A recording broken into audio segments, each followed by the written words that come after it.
صرف ایک ایسی ہستی پیدا ہوتی ہے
جنت سے دنیا میں لایا گیا، کئی سو سال تک وہ اپنے اس چھوٹی سے تقریب پر تب کہ حضور معافی کے طلبگار رہے.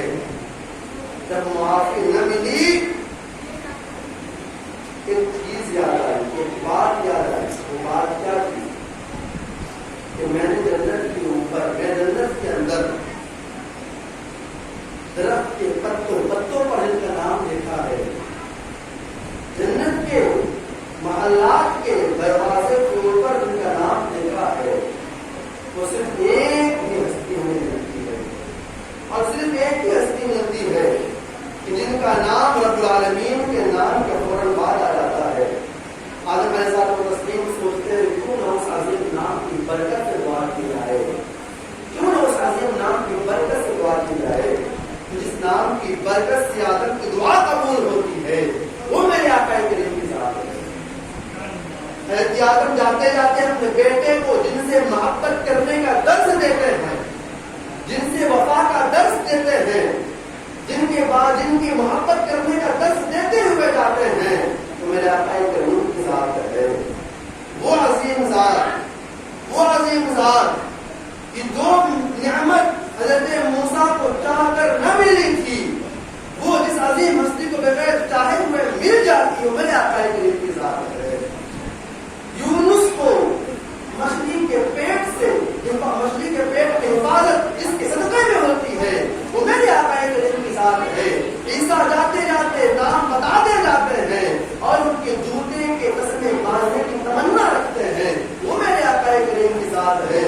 لیکن لوگوں آقا کریم اتنی فضیلت رکھنے کے باوجود کہتے ہیں انا سید ولد آدم ولا فخر، میں اولاد آدم کا سردار ہوں، مجھے اس بات سے کوئی فخر نہیں. اور ایسا فخر نہیں ہے، ایسا فخر نہیں ہے، ایسی تواضع ہے، ایسی باری ہے کہ اگر زمانہ اور مورخین محققین کسی بھی کتاب کو اٹھا کے دیکھ لے، جن محققین نے، جن مورخین نے انصاف پر عمل کرتے ہوئے، انصاف کو قائم رکھ کر کسی نیک انسان اور اچھے انسان اور شریف انسان کی فہرست تیار کی ہو، سب سے پہلا نام میرے آقا کریم کا ہوتا ہے.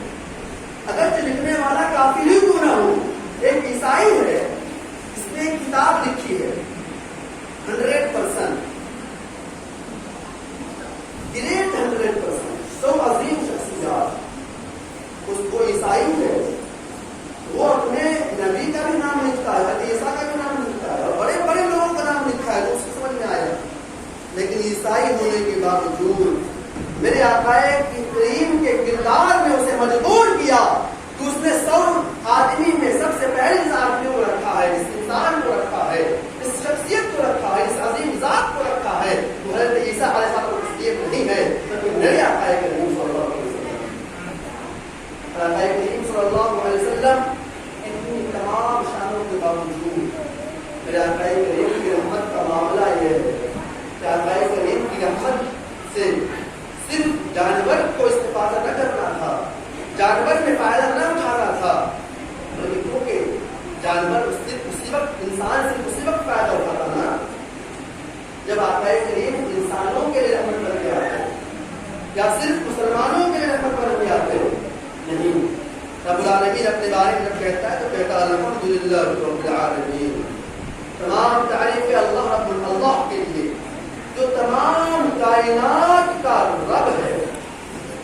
رب محبوب کا تعارف کراتے ہوئے ارشاد فرماتا ہے وما ارسلناک الا رحمۃ للعالمین، میرے محبوب میں رب العالمین ہو کر، میں عالمین کا رب ہو کر یہ اعلان کرتا ہوں کہ آپ عالمین کے لیے رحمت بنا کر بھیجا رہے ہیں. مطلب یہ ہے کہ لوگوں سے دنیا سے مخاطب ہو کے کہتا ہے لوگوں اگر تمہیں میری ربوبیت کا اقرار ہے، اگر تم مجھے رب مانتے ہو تو تمہیں یہ ماننا پڑے گا کہ میرا محبوب تیرے لیے رحمت ہے. اگر میرے محبوب کی رحمت کے ہونے کا انکار کرتے ہو پھر تیرا میرے رب ہونے کا اقرار کرنا بھی کوئی فائدہ نہیں کرے گا. اور صحیح یہی ہے کہ دنیا انسانی اور کائنات عالم، پوری کائنات میں انسان تو کیا ذرہ ذرہ بھی اس بات کا انکار نہیں کر سکتا ہے کہ میرا آقا کریم کا آقا کریم صلی اللہ علیہ وسلم ایک مرتبہ تشریف لے آ رہے ہیں راستے سے. اب دیکھیے آقا کریم کی رحمت کتنی وسیع رحمت ہے، کتنی وسیع تر رحمت ہے. پھر آقا کریم تشریف لے جا رہے ہیں. ایک شخص ہے جو ہل چلا رہا ہے. ظاہر بات ہے اس زمانے میں کوئی ٹریکٹر کا تصور بھی نہیں تھا، جانور کے ذریعے ہل چلایا جاتا تھا. میرا آقا کریم وہاں تشریف لے جاتے جس جانور سے ہل چلایا جا رہا تھا وہ جانور آقا کریم کے قدموں میں گر جاتا ہے. آقا کریم کے کانوں میں کچھ باتیں کہتا ہے.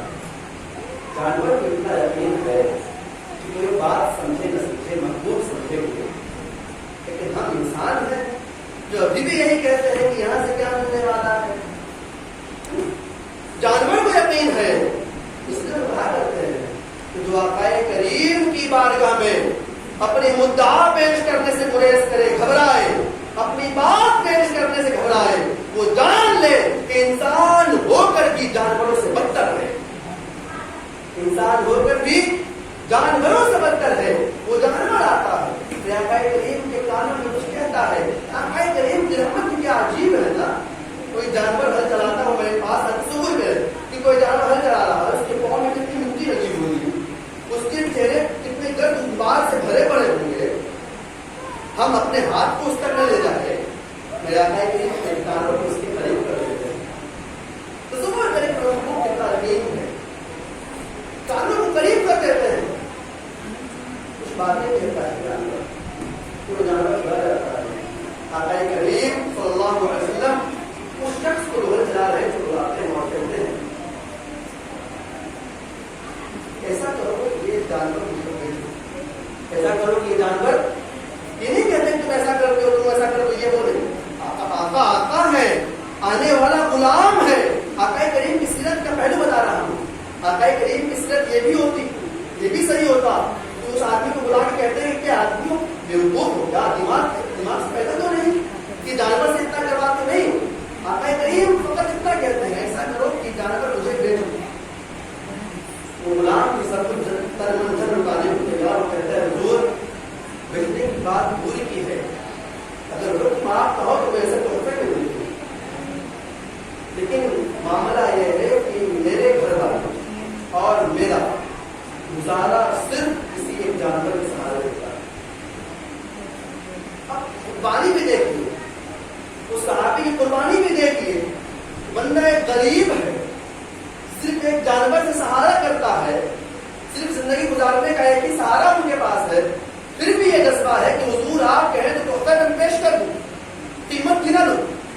آقا کریم فرماتے ہیں کہ دیکھو مجھے خریدنا تو نہیں، بات صرف یہ ہے یہ جانور شکایت کر رہا ہے آپ کہ اس کا مالک ٹیلیفون کھانا کم دیتے ہو، چارہ کم دیتے ہو اور کام زیادہ کراتے ہو.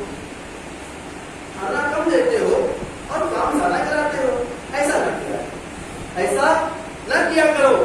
جتنا کھانا دو اتنا ہی کام کروایا کرو. اسلام یہ درس دیتا ہے کیا تو جانور کو کھانا زیادہ دینا شروع کر دیا جائے یا پھر اس سے کام کروانا کم کر دیا جائے. جانور کے اوپر مہربانی کا درس اسلام دے رہا ہے. اور یہ آقا کریم کی سیرت کا پہلو بتا رہا ہے. آقا کریم صلی اللہ علیہ وسلم کے پاس ایک جانور نہیں آیا، ایک اونٹ بھی آیا تھا جو قدموں پر سر رکھ دیتا ہے، یہی شکایت کرتا ہے کہ حضور کام زیادہ کروایا جاتا ہے، چارہ کر دیا جاتا ہے. ایک اونٹ بھاگتے ہوئے آیا تھا. وہاں تو یہ تھا کہ حضور وہاں پہ قیام فرماتے کھڑے تھے، تشریف فرماتے، وہ جانور آیا. لیکن یہ جو اونٹ آ رہا ہے یہ آقا کریم اپنے جگہ پہ موجود ہے. یہ اونٹ اپنے گھر سے دوڑتا ہوا حضور کی بارگاہ میں پہنچا ہے. وہ جانور بھی جانتا ہے کہ حضور کا ہاتھ موجود ہے، وہ جانور بھی جانتا ہے کہ حضور کا ہاتھ موجود ہوں گے. وہ قدموں پہ گرتا ہے اور کہتا ہے کہ حضور یہ باتیں ہیں. آپ ترنت اس کے مالک کو بلواتے اور کہتے کہ ایسا نہ کیا کرو، جانور پر رحم نہ ہو. میرے آقا کریم یہاں تک فرماتے ہیں کلکم مسئول عن رعیتہ، تم میں سے ہر شخص آقا ہے اور اپنے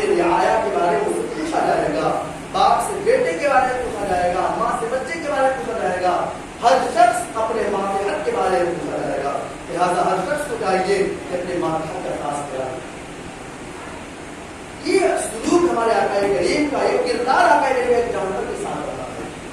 پھر انسان کا عالم کیا ہوگا؟ بتاؤں انسان کا عالم کیا ہے؟ حضرت زید بن ثعلبہ، بس فقط دو باتیں کر کے گزر جاؤں گا. حضرت زید بن ثعلبہ صحابی بعد میں ہوئے، پہلے یہودی کے ایک بہت بڑے عالم تھے.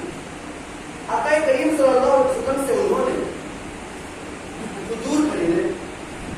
ایک مقررہ مدت طے ہو گیا کہ اس دن کھجور آپ نے ہمیں دے دینا ہے. آقا کریم نے کہا میں وہ کھجور اس دن دے دوں گا. بات منطقی ہے.